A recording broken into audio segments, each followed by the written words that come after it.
Ito yung bago nating nozzle. Pwede naman siya lagyan ng NPAS. So ito yung NPAS Ito pang Wii ito, pero pwede naman to sa pang Tokyo Marui. Ayan na, yan. Ito yung bago nating NPAS.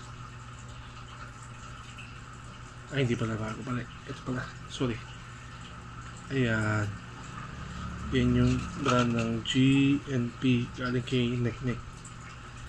Yan, tinanong ko naman siya una kung pwede bang lagyan ng NPAS. Ang sagot nila hindi. So para makasiguro kung pwede, subukan ko na lang. Ayan, reinforce yan. Ito, pasok siya dito una. Nakasettings na ba ito? Nakasettings na max yan. Sunod, ilagay natin yung ito.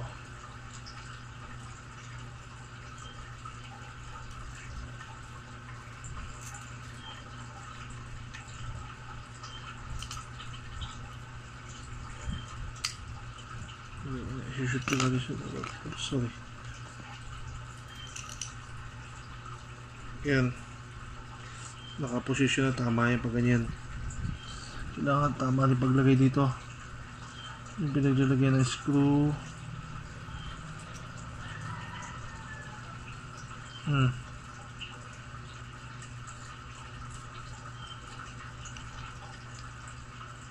Pag tama naman yung screw, ang mangyayari dyan ay sasakto yan dyan.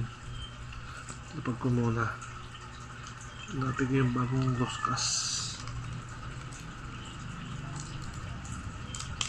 Puro braso lang ang kamay ko.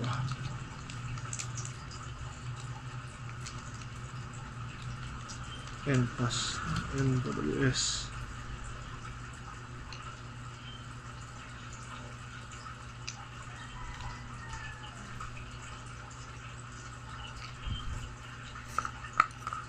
Nahulog ko na naman.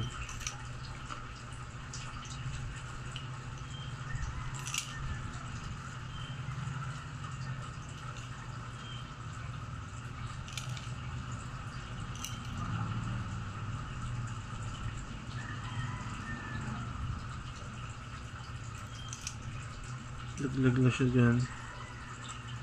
Pag tama naman, makikita mo naman yan yan ang ganyan. Yan yung NPAS.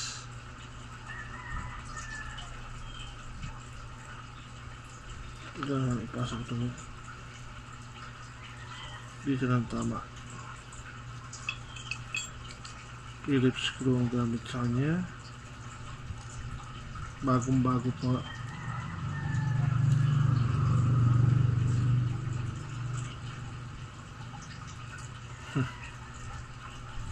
Sige lang, bago pa naman siya. Pagtsaga na siya shoot.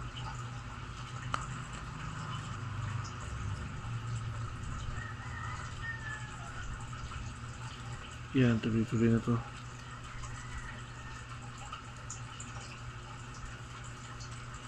Teka lang.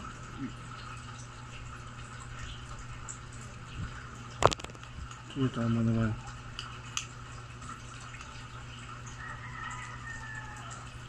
Tama naman yan, dire-diretso pag mali. May pumipigil. Ayan na.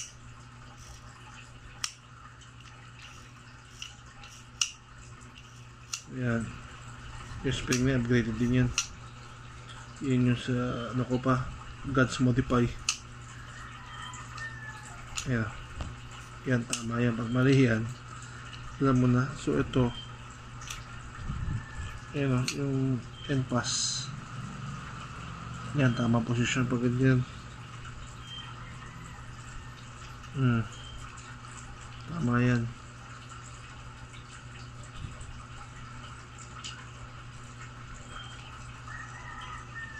Yan o.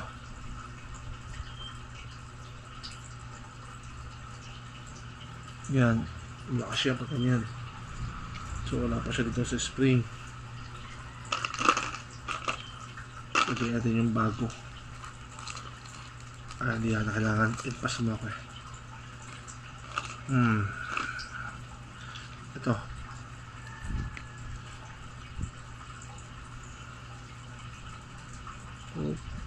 Hanapin ko na spring niya.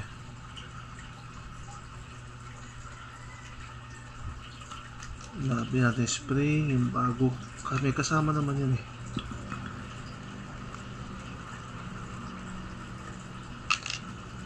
Hanapin ko lang. Saan na ba nagpunta yun?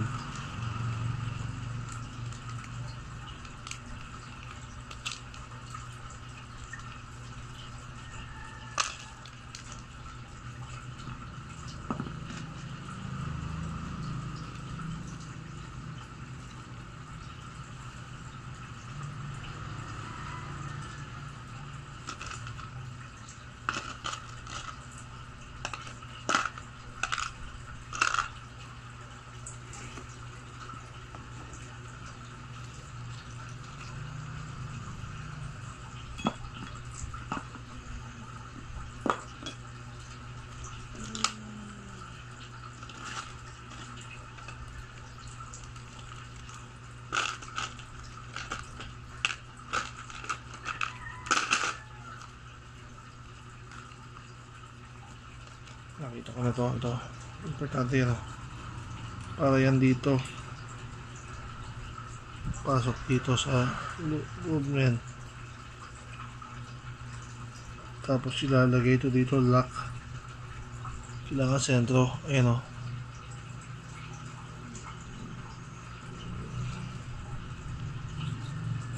Basta bago matigas talaga yan o. Oh ha.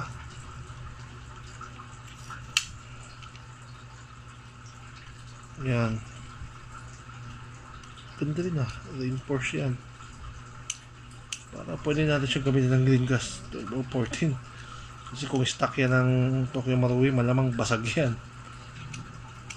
Yan lagi na-upgrade pag may bago kang Tokyo Marui. Yan. Ito di ko muna ginamit yung dati, yung kasama sa bago na yan. Ginamit ko pa rin yung dati, yung kay Guns Modify. Okay, testing natin siya. Okay, naglalaro na siya. So lagyan natin siya ng silicone lube. Shake. Ito na naman nagiging eh. Lagyan yan dito sa mga moving parts. Yan. Ako, mas maganda na. Tapos dito lalagyan niya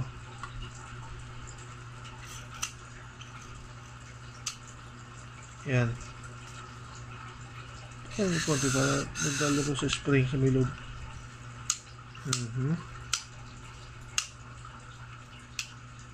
Okay. Lagyan natin itong niya, yung rubber na ito.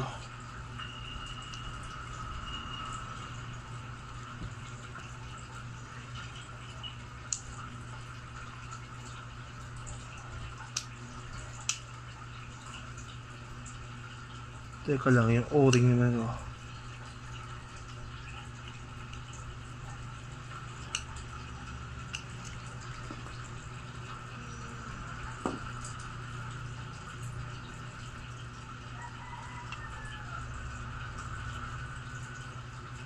Yan siya, yung o-ring pati bago. Hindi, mamaya lang.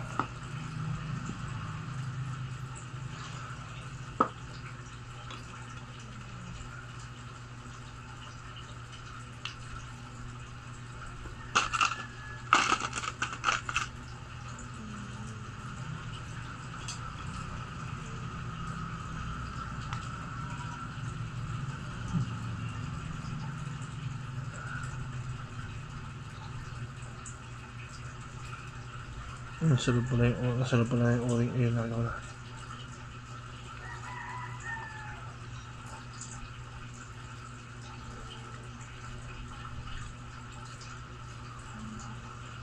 Ayan.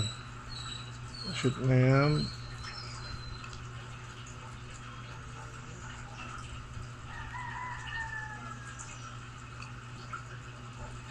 Ito na ng pang-lock yan eh. Ito yung bagong to. Ay, hindi yan. Ito ang gamitin natin para bago. Ayan o. Yan yung kasama niya.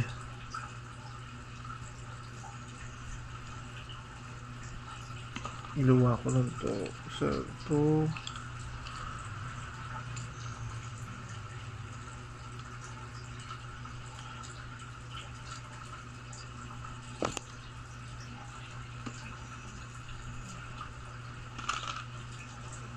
Yan. Paakin natin siya. Assemble lang muna. Mamaya ko dito kasi may natutulog pa eh. Yan.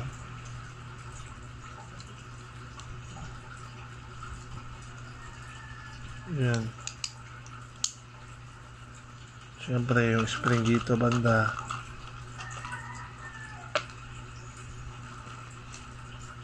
Yan o.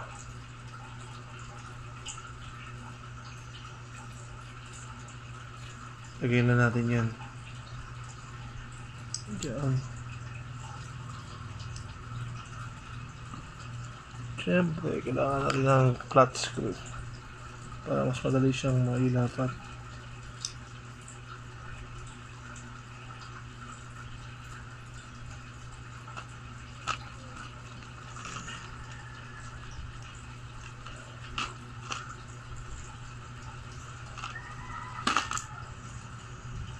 Yan, lock na siya.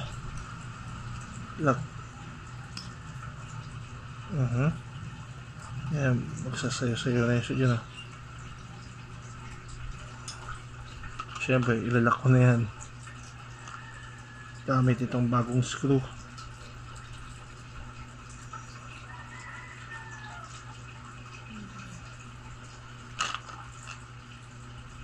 Allen wrench.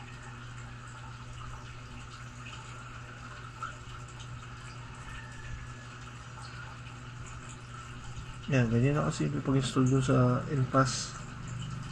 Hindi naman mahirap install yan eh. Kahit kayo na mismo mag-install yan. Sa mga Tokyo Marui users, yan. Bumili kayo ng RA brand. Take note, pang Wii. Yun. Pero pwede naman sa Tokyo Marui. Basta, i-upgrade nyo na muna yung nozzle. Dapat ring force. Ang mga po pwede sa mga nasa NPAS sila si GNP, yung pinakita ko sa inyo. Ito yun, naka-install dyan. Yung ginagamit ko na ball carrier, like ball carrier to. Hindi siya ganun ka sobrang lakas sa recoil, pero meron din naman. Ang purpose ko, accuracy, para kahit pa hindi masyadong maangat. Ayan, naanak na.